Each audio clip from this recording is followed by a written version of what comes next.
Hello, welcome to study classes. आप सभी का स्वागत है।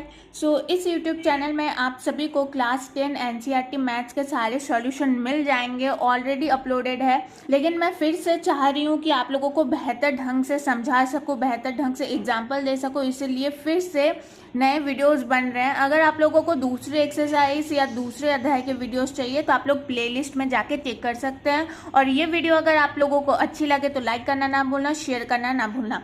अब चलो, पहला जो हमारा अध्याय है वास्तविक संख्या, उसकी तरफ आगे बढ़ते हैं। तो वास्तविक संख्या प्रश्नावली 1.1 को देख रहे हैं, रियल नंबर। सबसे पहले हमें ध्यान देने वाली बात यह है कि वास्तविक संख्या क्या होती है। ठीक है, जब भी आप किसी चैप्टर को पढ़ते हो, एक मिनट मैंने फोकस बैठा दिया। चलिए अब आगे बढ़ते हैं। वास्तविक संख्या देखिए, जब भी आप किसी चैप्टर को, किसी अध्याय को पढ़ते हैं तो उससे संबंधित तथ्यों को इकट्ठा करने की जरूरत महसूस कीजिए, क्योंकि ऑब्जेक्टिव क्वेश्चन काफी बार पूछ लिया जाता है कि वास्तविक संख्या क्या है। तो हम लोग सबसे पहले इस चैप्टर के पृष्ठभूमि को, चैप्टर को समझेंगे, थोड़ा इंट्रो, थोड़ा परिचय देंगे। ठीक है, कोई भी आपसे पूछ सकता है कि भाई तुम वास्तविक संख्या तो बना रहे हो, इस चैप्टर को तो तुमने सॉल्व कर दिया है, लेकिन वास्तविक संख्या है क्या, इससे जुड़ी चीजों को बताओ। कोई भी पूछ सकता है ना। तो मैं यहाँ पे आप लोगों को सबसे पहले समझाती हूँ कि वास्तविक संख्या क्या है। देखो, वास्तविक संख्या का अगर परिभाषा पूछा जाए तो कह सकते हो कि जिन संख्याओं का मान होता है, हर संख्या का मान होता है, तो हर संख्या यानी जिन संख्याओं का मान होता है उसे हम वास्तविक संख्या कहते हैं। काफी बार ऑब्जेक्टिव क्वेश्चन की तरह पूछ लिया जाता है कि जीरो क्या वास्तविक संख्या है। तो जी बिल्कुल, जीरो एक वास्तविक संख्या है। ठीक है, अब देखो, वास्तविक जो संख्या होता है, वास्तविक संख्या जो होता है वो परिमेय संख्या, ठीक है, परिमेय संख्या और अपरिमेय संख्या का योग होता है। परिमेय संख्या और अपरिमेय संख्या का योग होता है। अब आप लोग पूछ सकते हैं कि परिमेय संख्या, अपरिमेय संख्या क्या होती है। ये आप लोगों को पता होना चाहिए, इन चीज़ों के बारे में आप लोगों को नॉलेज होना चाहिए। लेकिन अगर नहीं है तो भी कोई बात नहीं, मैं इनको भी थोड़ा सा एक्सप्लेन कर देती हूँ कि परिमेय संख्या और अपरिमेय संख्या क्या होता है। देखो, परिमेय संख्या जो होता है ना, वो पूर्ण संख्या होता है। ठीक है, परिमेय संख्या जो होता है वो पूर्ण संख्या होता है, और अपरिमेय संख्या जो होता है, एक मिनट, अपरिमेय संख्या जो होता है वो अपूर्ण संख्या होता है। ठीक है, अपरिमेय संख्या अपूर्ण संख्या होता है, परिमेय संख्या पूर्ण संख्या होता है। और ये एक बात याद रखो, इस बात को पूरे चैप्टर में आप लोगों को काम आएगा कि पूर्ण संख्या को हमेशा P/Q के रूप में लिखा जा सकता है। मान लो 2/3, ठीक है, 2/3 को P/Q के रूप में लिखा गया, यानी ये पूर्ण संख्या है, यानी ये परिमेय संख्या। ठीक है, अपूर्ण संख्या मान लो √3। ठीक है, √3 का अगर वर्गमूल निकाला जाए तो 1.73 आएगा। ये पूर्ण संख्या नहीं है, यानी ये अपूर्ण संख्या है। अपूर्ण संख्या को हम लोग क्या कहते हैं, अपरिमेय संख्या कहते हैं। और एक बार रिवीजन करते हैं कि वास्तविक संख्या जो होती है वो परिमेय संख्या और अपरिमेय संख्या के योग के बराबर होती है। यानी परिमेय संख्या को भी वास्तविक संख्या कह सकते हैं, अपरिमेय संख्या को भी वास्तविक संख्या कह सकते हैं। तो परिमेय संख्या जो होती है वो पूर्ण संख्या होती है। पूर्ण संख्या को हम P/Q के रूप में लिख सकते हैं, यानी 2/3, 3/4, 5/6 ऐसे रूप में लिख सकते हैं। और अपूर्ण संख्या लाइक 1.73। ठीक है, फिर अगर मान लेते हैं √2 भी अपूर्ण संख्या यानी अपरिमेय संख्या। फिर मान लो √5 भी अपूर्ण संख्या। ठीक है, तो जो दशमलव में आएगी, जो संख्या दशमलव में आएगी वो क्या होती है, वो अपूर्ण संख्या होती है, अपरिमेय संख्या होती है। ठीक है, इन चीज़ों को सबसे पहले समझ लो। अगर आप लोग बेसिक समझ लेते हैं ना, छोटी छोटी चीज़ों को अगर आप लोग समझ लेते हैं तो चैप्टर आसानी से आप लोगों का बन जाएगा। ठीक है, चलो अब और एक बात मैं समझाती हूँ।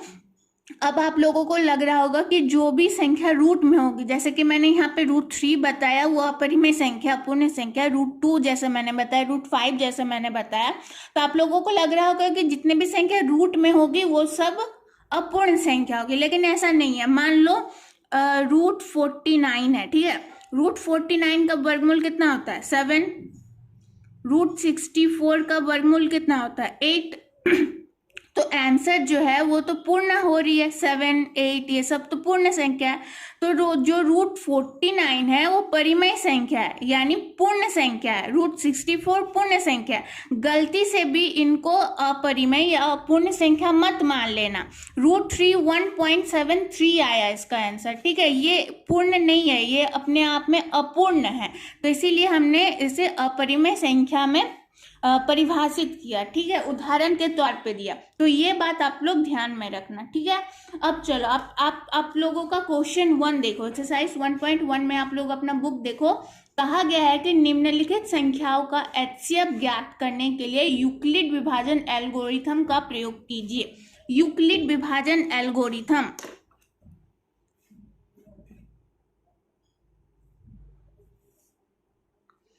यूक्लिड विभाजन एल्गोरिथम, यही पूछा है ना, यूक्लिड विभाजन एल्गोरिथम, आधा लॉ होगा, ठीक है। तो सबसे पहले हमें ये जान लेने की जरूरत है कि यूक्लिड विभाजन एल्गोरिथम है क्या, इसका सूत्र क्या होगा। चलो इसके पहले मैं कुछ एक चीज समझाना चाहूंगी कि भाज्य, भाजक, शेषफल और भागफल क्या होता है। ये सब आप लोगों ने पहले ही पढ़ा होगा, लेकिन नहीं पढ़ा है तो रिवीजन एक बार कर लेना उचित रहेगा, ठीक है। मान लो 15 है, ठीक है, ये 15 है, एक संख्या है, इसको हम लोग भागा देंगे। मान लो भागा दिए 2 से, ठीक है, इसको 15 को हम लोग 2 से भागा देंगे तो क्या हो जाएगा, 7 हो जाएगा। 7 14, 2 इंटू 7 14 होता है, यहाँ पे रह गया 1, ठीक है। तो हमने कौन सी संख्या को भागा दिया है, 15 को भागा दिया है हमने। तो 15 क्या कहलाता है हमारा, 15 हमारा कहलाता है भाज्य।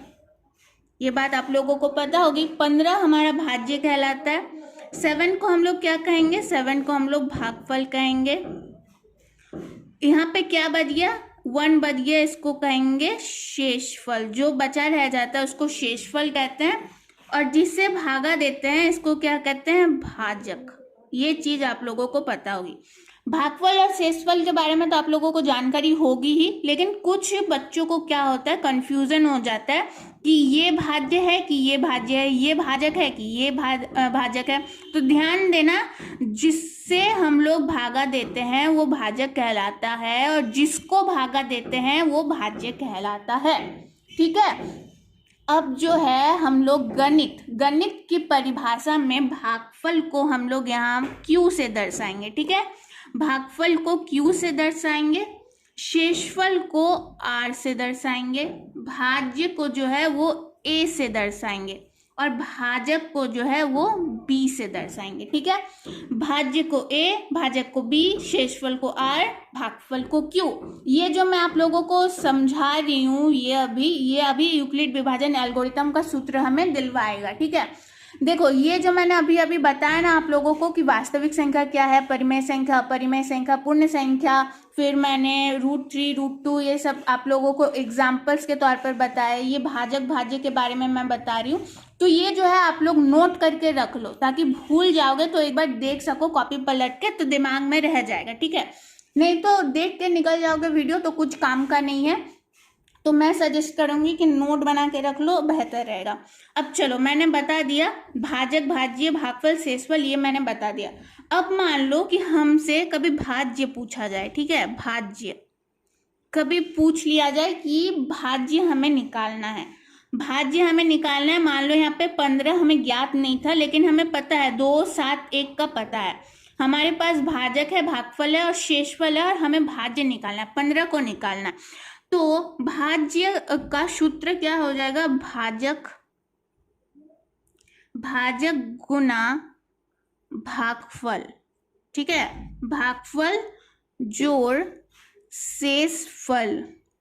भाज्य को हमने क्या किससे सूचित किया था, भाज्य को हमने यहाँ पे A से सूचित किया था। A बराबर भाजक को B से, B इंटू भागफल को Q से, प्लस शेषफल को R से, ठीक है। तो ये हमें मिल गया सूत्र, ये हमें मिल गया सूत्र, यानी यूक्लिड विभाजन एल्गोरिथम का सूत्र क्या है, A बराबर BQ, BQ को इस तरह भी लिख सकते हैं, प्लस R, ठीक है।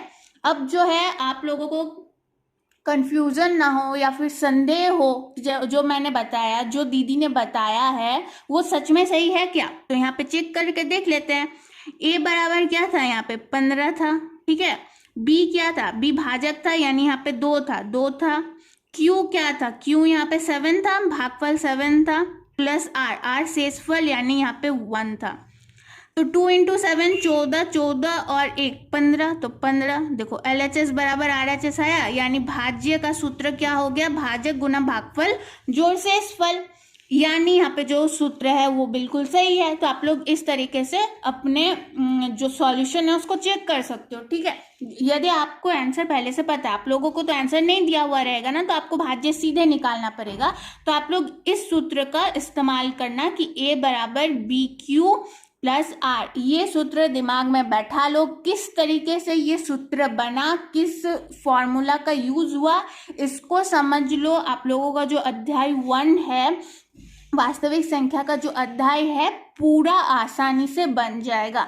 मेरा यहाँ पे उद्देश्य इतना सब कुछ समझाने के लिए यही था कि आप लोग बिना किसी रोक टोक के, बिना किसी प्रॉब्लम के पूरा चैप्टर आसानी से समझो और बना सको, ठीक है। ये चीजें अगर आप लोगों के दिमाग में घुस गई तो कोई दिक्कत नहीं है। जैसा कि क्वेश्चन नंबर 1 में HCF वाला बात है, तो HCF जो है आप लोग 8 9 से निकालते आ रहे हो। मुझे नहीं लगता कि HCF और LCM, जैसे कि मैंने यहाँ पे बताया LCM के बारे में, तो इन सब चीजों के बारे में मुझे नहीं लगता आप लोगों को बताने की जरूरत है, ठीक है। चलो अब आगे बढ़ते हैं क्वेश्चन।